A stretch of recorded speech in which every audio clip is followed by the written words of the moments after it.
Magandang umaga sa inyong lahat.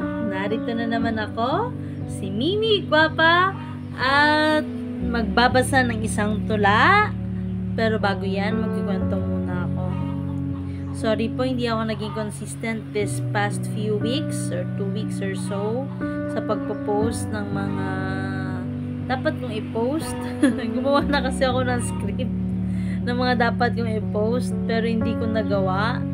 Kasi I was feeling off, really off. But work-wise, I have been functioning okay. Nagagawa ko naman yung daily works ko bilang mother, bilang teacher. Nakasabit na nga ako ng grades eh. 7 subjects pa yung hinahawakan ko. Pero nasabit ko na yung grades ko. Pero alam niyo yung sa loob mo parang kinakain ka? Na-feel nyo na ba yun? Yung okay ka, tumatawa ka, pero sa loob mo, parang crushed ang spirit. Parang ang lungkot-lungkot. Parang ang hollow. Hindi maintindihan kung ano ba talagang nararamdaman. So that is always my problem. Since I have bipolar disorder, sa mga followers ko dito na nakakaalam, you know that I have a bipolar disorder.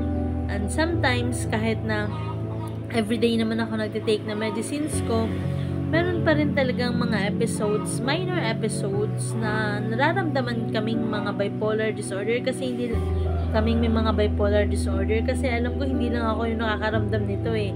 I also have a group of friends na merong bipolar disorder and we sometimes share our emotions, our updates about our lives.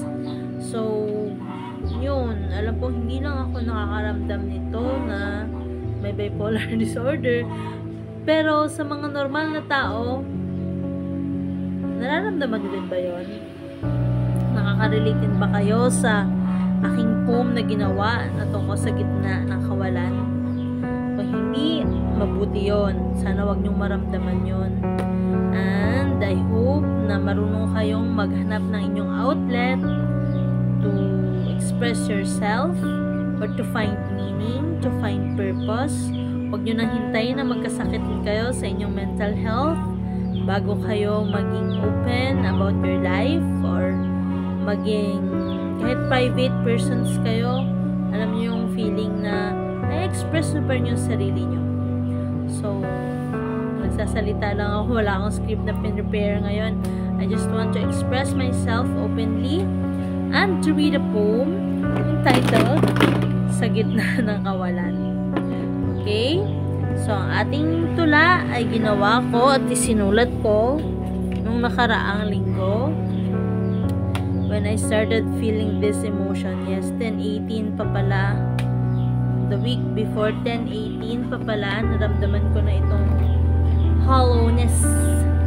So, kahit na nag-function bilang estudyante, bilang guro, meron pa rin talagang hollowness na feeling ang aking nararamdaman. Now, I want to read this poem and I hope that you get the inspiration from this. You will be motivated. And pasensya na sa view natin. Bagong view na naman to. Sari-sari store owner po kasi ako. So, this is one of the inspirations na nagbibigay din sa akin ng meaning na gumising kada araw. Kasi alam ko na kung wala ako sa store ko, hindi kumpleto ang araw. So, at least dumadaan tayo dito, no? Lunchtime, hapon, gabi. So, this sari-sari store is also giving me meaning.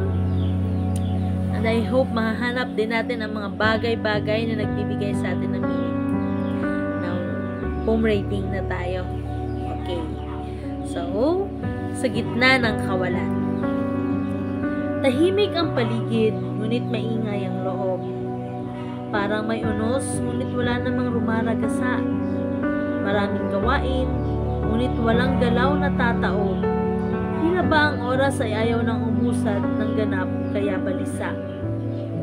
Nakatitig sa kisame na may tanong sa sarili. Ano bang silbi ng paghinga kong muli? May pagod na hindi mula sa gawa, kundi sa di mapaliwanag na kawalang sigla. Ang puso'y hungkag, ang isip ay gulo.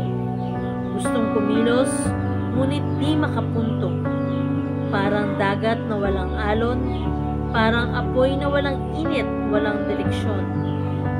Ngunit sa gitna ng katahimikan, may munting tinig na tumatawag sa kalaliman. Anak, sa angin ni muna magpahinga. Sa aking bisig ay may saysay ang iyong pagkawala.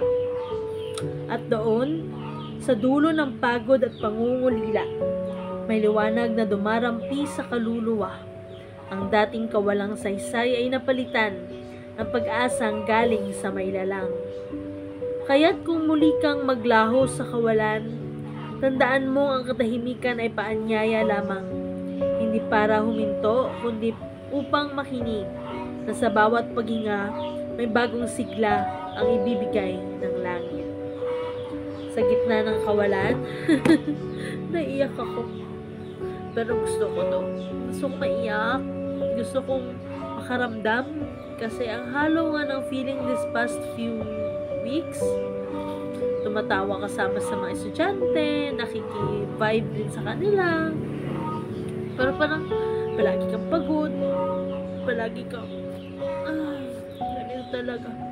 Pero thankful ako kay God kasi kahit na may episode na ganito, hindi naman major, kaya naman i-handle, nakaka-function naman kasama ng mga anak at yun nga, workmates. So, thank you Lord for this and thank you for watching my video. It's time to end this. Thank you so much. In Jesus' name, may you blessed as well. Okay, bye-bye.